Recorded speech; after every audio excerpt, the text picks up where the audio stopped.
प्रभा जी, अगर वाकई चिंता है सरकार के भीतर, अगर वाकई चिंता है तो वो चिंता क्रियान्वयन में आना चाहिए, एक्शन में आना चाहिए। लेकिन वो चिंता सिर्फ जुबानी जमा खर्च में बयान देने से नहीं आएगा। और यही डर और खौफ दिखाकर बाला साहब ठाकरे की राजनीति इतने सालों से है कि आप गिरफ्तार करेंगे तो पूरा मुंबई जल उठेगा। तो सवाल अब वक्त कार्रवाई का है, फैसले का है। मत दीजिए आप मुंबई के लोगों को, आप बच्चे मत समझिए। ना वो बच्चे हैं, ना वो नादान है, ना समझ है कि वो आप लोगों की भड़काऊ बातों के कारण मुंबई जल उठेगा। ऐसा नहीं होगा। मुंबई के लोग बहुत समझदार हैं, उन्होंने अपनी समझदारी का परिचय वक्त वक्त पर दिया है। हम सवाल आपसे ये पूछ रहे हैं, कांग्रेस सरकार कार्रवाई क्यों नहीं करती? कांग्रेस सरकार अगर मिली भगत नहीं थी, कांग्रेस सरकार अगर कमजोर और लाचार नहीं होती, तो क्या राज ठाकरे पिछले 4 साल में जहां से चलकर यहां तक पहुंचे हैं, या शिवसेना इतनी आक्रामक हुई है और उसके बाद भी रोड पर वो उतरने को आमादा है, क्या उनमें इतना हौसला होता?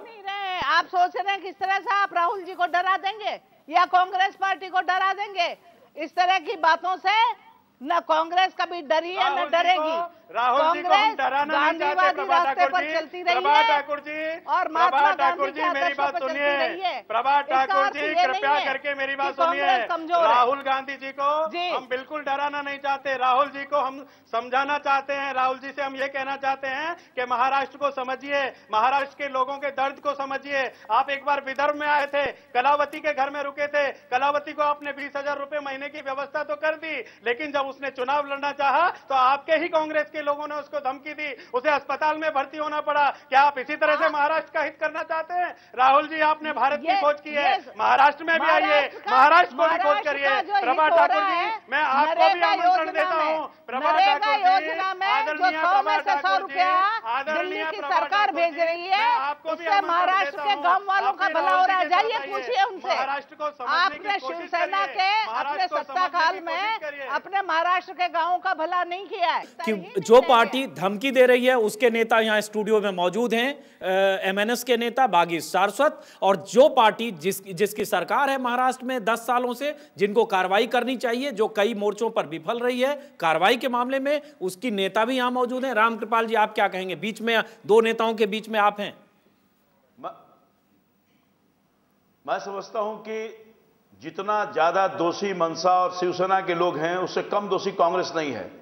क्योंकि जिस तरह से व्यवहार पिछले कुछ वर्षों से मनसा और शिवसेना के लोगों ने किया है, भड़काया है आवाम को, पिटाई की है, गुंडागर्दी की है, उसके खिलाफ अभी तक कोई कार्रवाई कांग्रेस की सरकार हुआ नहीं करने का काम किया। यहां तक कि अभी पिछले दिनों उन्होंने एक कानून पास कर दिया कि 15 साल जो रहने वाले लोग हैं और मराठी भाषा जानने वाले लोग हैं, उन्हीं को लाइसेंस मिलेगा। ये क्या हो रहा है देश में? संविधान की धज्जियां जो उड़ाई जा रही है, और कांग्रेस को लगता है कि पंगु हो गया है। इतना मनसा से डर गई है कांग्रेस और शिवसेना से लोग कि वो अपने दायित्वों का निर्वाह नहीं कर रही है।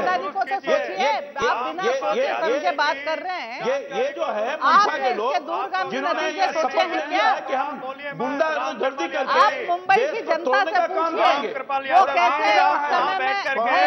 कैसे वातावरण में जी रहे हैं। पार्टी के ही वजह से आज वहाँ जिस तरह की पैदा हुआ है, भय का वातावरण पैदा कर दिया है वहां पे। कांग्रेस पार्टी जिस तरह से भिंडरावाला पंजाब में पैदा की थी, आप देख रहे हैं दर्शक, 3 नेता 3 अलग अलग दलों के, लेकिन कोई किसी को सुनने को तैयार नहीं, एक पर एक अपनी बयानों की बौछार है। अब पता नहीं आप तक बात कितनी समझ में आ रही होगी। हम एक बार फिर रिक्वेस्ट करेंगे तीनों नेताओं से कि अगर एक साथ बोलने की बजाय अगर अपनी बात अलग अलग ढंग से रखें तो शायद बात समझ में आएगी।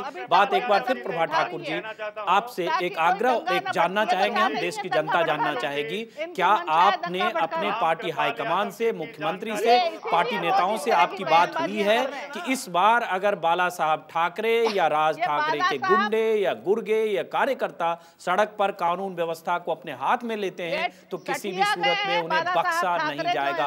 प्रभा जी, ये कहने की स्थिति में है? प्रभा ठाकुर जी, बाला साहब ठाकरे के लिए सम्मान के शब्द इस्तेमाल कीजिए, वरना आपको महाराष्ट्र में कभी कदम नहीं रखने देंगे। बाला साहब ठाकरे के लिए सम्मान के साथ बात करिए। थोड़ा भगवान का वजन करते हैं। भगवान बागी जी, पूरे देश के लिए आप सम्मान की बात नहीं कर रहे हैं। आप जिस भाषा के आप लोग इस्तेमाल कर रहे हैं, चाहे कोई भी नेता हो, कोई अभिनेता हो, किसी को बख्शते नहीं हैं और अपने नेता के लिए सम्मान तलाश रहे हैं। संविधान के तोड़ने वाले लोग ठाकरे परिवार से उठकर सबसे पहले तो मैं प्रभा ठाकुर जी से कहना चाहता हूं कि माननीय बाला साहब ठाकरे इस देश के सम्मानीय व्यक्तित्व हैं। उनके लिए सटियाने जैसा शब्द आपने इस्तेमाल किया है, आपको माफी मांगनी चाहिए। एक सम्माननीय व्यक्तित्व के लिए आपके कांग्रेस की आप इतनी वरिष्ठ नेता है, आप शब्दों का इस्तेमाल किया गया है।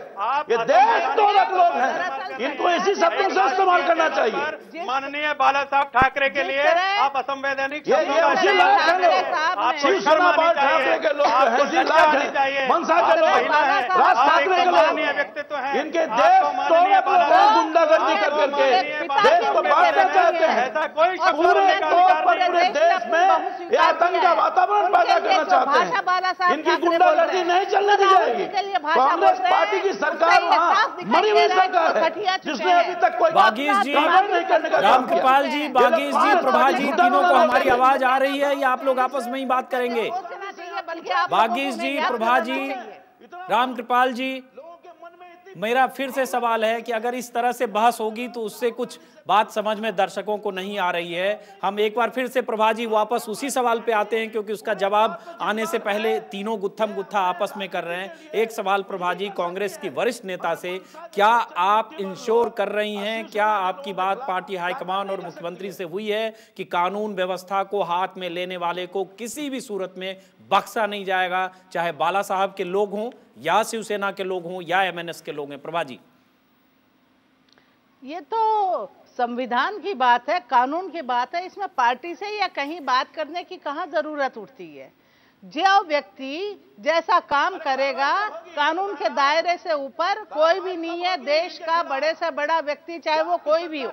जी, ये किताबों में हमने भी पढ़ा है प्रभा जी, ये कानून की किताबों में और संविधान की किताबों में और बचपन से कॉलेज में सब जगह हमने भी ये पढ़ा है कि कानून और संविधान से बड़ा देश होता है और उससे बड़ा कुछ नहीं होता। लेकिन सवाल उठता है इसका पालन कितना किया जा रहा है। या आप भी देख रही हैं पिछले 40 सालों से और खासतौर से पिछले 2.5-3 सालों से जो हो रहा है, तो उसका पालन, उसको अमली जामा पहनाने का जो हक है, फर्ज है, वो सरकार का है। तो क्या सरकार उस मोर्चे पर सफल रही है? आपको लगता है तो मुझे आश्चर्य है अगर आपको लग रहा है तो।